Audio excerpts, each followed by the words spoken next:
է Հայաստանի գրողների միջան գործունեության համար։ Ես, եթե որևէ մեկին մրցանակ տվեցի, չէ, վերջին տարին պետական մրցանակներ նայեք, աղետ։ Պիտոմ յոր ժամանակը գալու է եւ պատասխան պիտի պահանջի հայ ժողովուրդը այս այլանդակության համար, որ մեր անուններն էլ հայտնի են, ովքեր դա արեցին։ Դուք նշեցիք Դավիթ Մշեցուն, մենք Դավիթ Մշեցուն բավականին կան են ճանաչում եւ այստեղ ենք հաղթակվել, որ իրեն կարողացել են ճանաչել։ Այս մեր տարիքով գրողների մոտ կարծես այդ պահը կա, չէ՞, ինչպես եք դուք կարողանում այդ երիտասարդներին թույլ տալ ձեր շրջանակը, այսօր դա էլ է խնդիր։ Ես ուրիշ ելք չունեմ պարզապես։ Իմ սերունդը, ում հետ ես մտել եմ գրականություն, Ռաֆայել Նահապետյան, Վահան Թամարյան, Արտակ Համբարձումյան, Սամվել Զոլոյան, իմ սերնդի 90% այլևս չկա։ Ու ես, որ հիմա գրական աշխատանքի մեջ, ասենք ես չեմ կարող շփվել 60-70-ական թվականներին գրականություն մտած եւ կեղծ արժեքներ կրող հեղինակների հետ չեմ կարող շփվել, որովհետեւ ես ինձ պարզապես գրող չեմ համարում։ 90-ական թվականներին մենք գրողների միությունում հեղափոխություն բերեցինք, իսկապես բոլորը գիտեին, որ նոր դարականները բացում են նոր էջ մեր գրականության համար։ Ես այդ սերնդի ներկայացուցիչն եմ։ Ու ցավոք սրտի սոցիալական ծանր պայմանները հանգեցրին նրան, որ շատ շատերը երիտասարդ հասակում կյանքին հրաժեշտ տվեցին, անգամ եղել են դեպքեր, որ տաղանդավոր գրողին սպանել են տանը, հասկանալի այդ նեղությունների հետևանքով։ Ես ուրիշ ելք չունեմ։ Եվ ապա կարծում եմ, որ արդեն մեր տարիքն է, որ մենք զբաղվենք նոր սերնդով, դա բնական բան է, գիտեք, հիմա ես արդեն 30 տարի գրական ասպարեզում եմ, միշտ զբաղեցրել եմ բարձր պաշտոններ, ու հիմա ժամանակն է, որ նայեմ ջահելներին։ Նայելով ջահելներին տեսնում եմ մեծ ներուժ եւ պահանջում եմ, որ գրողը լինի դասական ավանդույթների կրող։ Եթե դու չես շարունակելու Համոս Սահյանին, դու իրավունք չունես նոր պոեզիայի մեջ տեղ ունենալու։ Գրականության մեջ ժառանգորդության խնդիրը ամենաէական խնդիրն եմ ես համարում, որովհետև չլիներ Նարեկացին, չէր լինելու Սիամանթոն, չլիներ Տերյանը,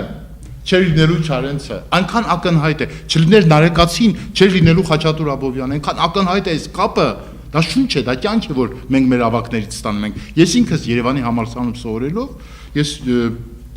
իմ դասախոսը եղել է Ջրբաշյանը։ Ես էլ ինչ-որ բան շարունակելու ունեմ եւ այդ պատճառով ժառանգորդությունը համարում եմ շատ կարեւոր, իսկ ինչ վերաբերում է կարեւոր հարցին, որ համակարգ է փոխվել, շատ բան է փոխվել, անկեղծորեն ասում եմ, սրտիս մեջ ոչինչ չի փոխվել։ Ես էլի մնացել եմ նույն համոզմունքների տերը, այն պատանին, որ հիացմունքով նայում էր Լևոն Ներսիսյանին, այն պատանին, որ լսում էր Երևանի համալսարանի մեծ դասախոսների դասախոսությունները, այն պատանին, որ հարցազրույց է վերցրել Համոս Սահյանից, ես հիշում եմ, ցուրտ ձմեռ էր, մտել եմ Վարպետի բնակարան եւ տեսա, թե մեր պետությունը ոնց է վարվում իր մեծության հետ, տատեսա ու ամաչեցի, որ մեր նորանկախ պետությունը իր քայլերը սկսում է արհամարելով, անտեսելով մեծություն, որի նման աշխարհում չկար ու չի եղել։ Ես այդ նույն պատանին եմ։ Ես գիտեմ, որ իմ մեջ ոչինչ չի փոխվել եւ անկեղծ պիտի ասեմ, այն ամեն ինչը որ կատարվում է իմ շուրջը, ես դա չեմ ընդունում։ Ես դրան ասում եմ ոչ։ Իմ մեջ ոչինչ չի փոխվել, թե դրսում ինչ է փոխվել, դա ինձ բացարձակապես չի հետաքրքրում։ Իմ մեջ անձնապես ոչինչ չի փոխվել եւ ես պիտի աշխատեմ, որ վերականգնվեն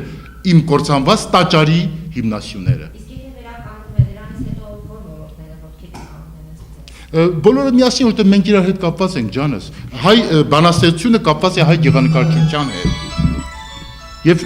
այդ բոլոր այսօր աղետալի վիճակ է հայ կինոյում։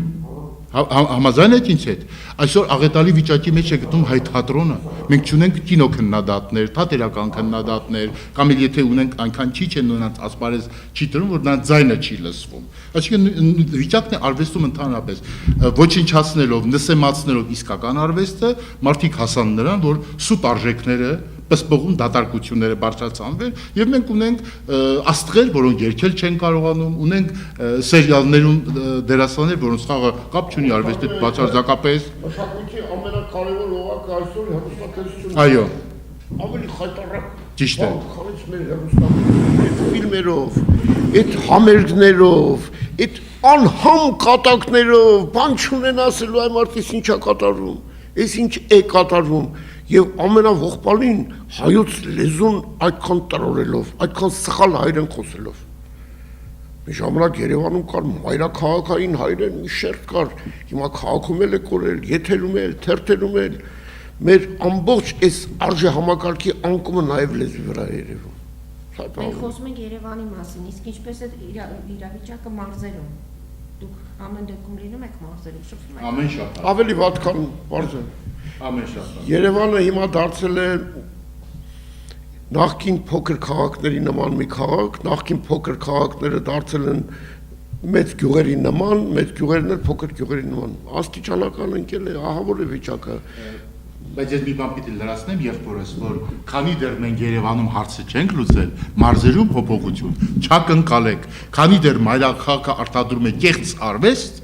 դուք մարզերում փոփոխություն չակնկալեք, որտեղ այս հրատարակչական աղբը, որ այսօր տպագրվում է, չէ, հետո քանի որ ամոթ է դա վաճառելը, ասես ամոթ է դա վաճառելը, գրչեր որ ամոթ է վաճառելը անգամ, չէ, վաճառքի անել, դրանք գնում են նվեր